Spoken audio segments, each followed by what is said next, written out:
Vice President of the Federal Republic of Nigeria. Firstly, I would like to thank you for this opportunity to speak for millions of Nigerian girls.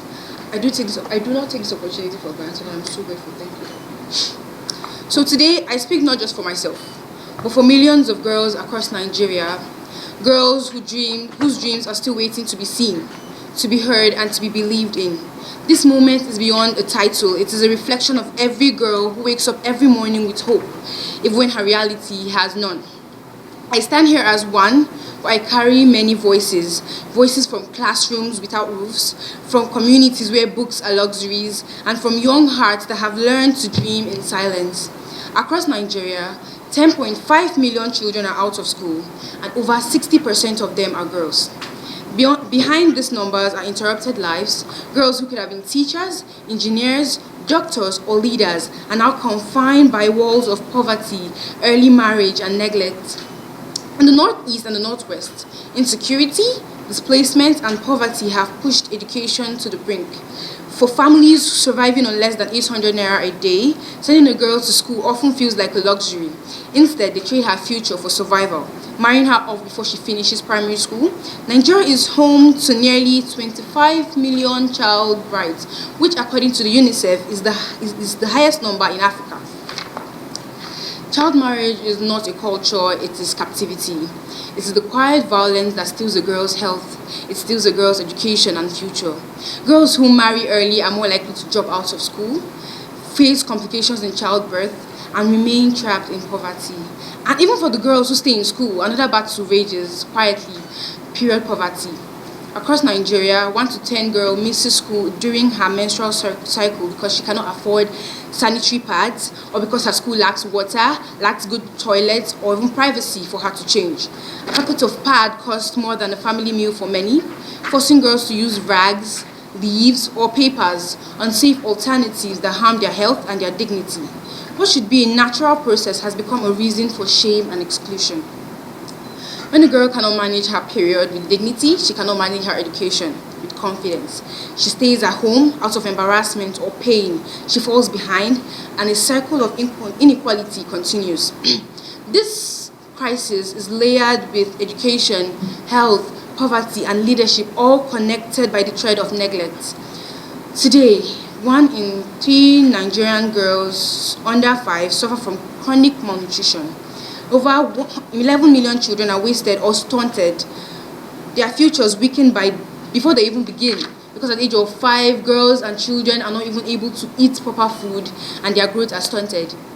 In the first half of this year alone, 652 children died of malnutrition in Katsina State, reminding us that hunger is not just a statistic, but it is an emergency. A girl cannot learn when she is hungry. A girl cannot lead when she is sick. She cannot dream when her society has already decided her path for her. But I have seen what happens when girls are given a chance. I have seen them rise from forgotten corners to lead school debates, to start community projects, and challenge harmful norms. I have seen courage born out of scarcity. Girls who teach themselves, organize their peers, and build hope when none existed. That is the power of education, not charity, but change. Nigeria cannot speak of progress if half of its population is left behind in silence. So today, I call on the government, the policymakers, development partners, and every citizen to act not with sympathy, but with strategy. We must invest in education that is safe, inclusive, and free from fear for every child in Nigeria, not just the girls I'm speaking about here. Enforce laws that prohibit child marriage and uphold the right of every girl to learn and live freely. End period poverty by providing free sanitary products in school and ensuring water and sanitation for all. Strengthen health and nutrition systems so that no child's future ends before it begins. Create pathways for girls to lead in student governments, local councils, and national spaces, because when girls lead, communities grow stronger. When girls learn, nations become wiser. And when girls are protected, peace becomes possible.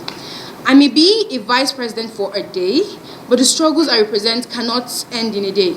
It must continue in our policies, in our classrooms, in our conversations, and in our budgets. The future of Nigeria will not be built by promises, but by practices. And today I ask that we practice justice by standing with every girl who dares to dream. Every girl deserves a classroom, not a cradle. Every girl deserves a choice, not a chain. Every girl deserves dignity, not silence. And when we give her that chance, Nigeria will not just rise. I promise you, it will shine. Thank you for this opportunity once again, Mr. My name is Ogah Joy. I am a beneficiary and advocate of Girl Child Freedom at the Grassroots Plan International. Thank you very much for this opportunity. Thank you very much. Joy's beautiful rendition of her speech.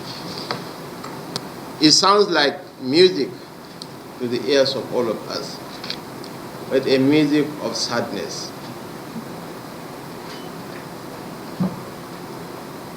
But hope springs eternal from the hearts of men and women. And I believe that in President Bola Tinubu, you have an ally that you can believe and invest your trust in. He is quite passionate about girl child education. His wife is a symbol of how, when properly empowered and positioned, a girl child can blossom into a great leader. I was in the Senate with his wife.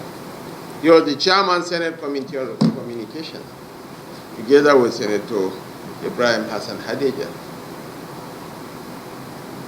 She used to contribute actively to debate, especially issues relating to girl child education.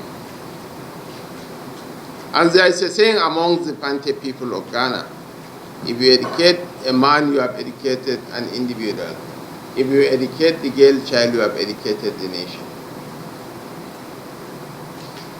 I want to assure you, on behalf of President Bola Ahmed Tinubu, that this government is gender friendly. We believe in inclusivity. We cannot disenfranchise half of our population and expect to grow as a nation.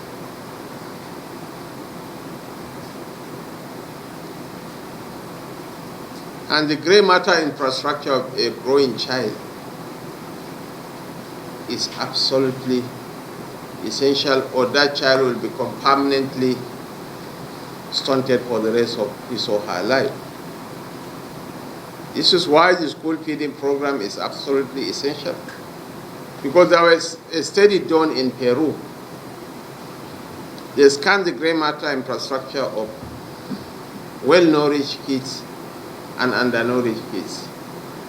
The grey matter infrastructure of the well-nourished kids were found to be well-formed, while those of the undernourished were disjointed, permanently impaired for the rest of their lives. So this is why the issue of the girl child is not an issue of political sloganeering. No. It's an existential threat to our nation.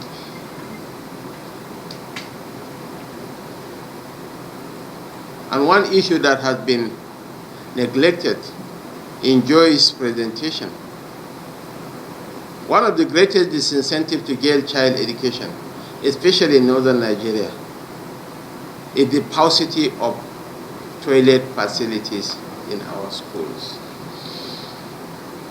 The men can carelessly pee at the back of the classroom or anywhere, but the girls are constrained.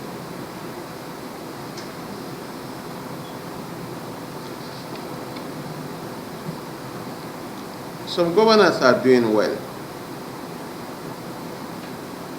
In my state, Borno, the governor is doing excellently well in building schools that are gender friendly, in building schools that reckon with the needs of the girl child. My foundation just built a school in Maiduguri. We made sure that we build a befitting toilet for the girl child. Not the so-called VIP toilet that there's nothing VIP about it. I mean standard toilet with water facilities and all the accessories. So you have come to the right place. We'll continue the engagement with Plan International and see where the strength of government can be brought to bear on your solid advices. I respect you because you are more into real action than advocacy. So I want to thank you most sincerely. Our doors are open for continuous engagement, and the ladies on my team are the best people to engage. They have the drive, the exposure, and being women, they are feeling the impact of what you just said, and the pronouncements of Her Excellency better than the men. I want to thank you. For us, as an organization, October is like a girl child month, so the whole of this October will have events to commemorate that day. The theme for this year, girls, the girl I am, the change I lead, girls in the front line of crisis, is very important to us as Plan International and as Nigerians. Because all around the world, girls are facing crisis, and it's not different in Nigeria. From northern Nigeria to southern Nigeria, there are lots of girls that are out of school. It's estimated that of the 18 or 20 million children out of school, 60% are girls. And so for us as a child rights organization, especially when it's focused on equality for girls, this is something that we want to very much. It's interesting to note that the International Day of the Girl Child is actually a brainchild of Plan International. To the United Nations to set aside a day to bring to the fore matters that have to do with girls, and we are glad to say that it has been done. Even though we are a global organization and we've been globally around for about 87 years, in the next 3 years we'll be 100 years, 90 years old. In Nigeria we are just 11 years, and in that 11 years we've done a lot of work. We can proudly say that we have provided intervention to over 11 million children across education, sexual and reproductive health and rights, livelihood, entrepreneurship,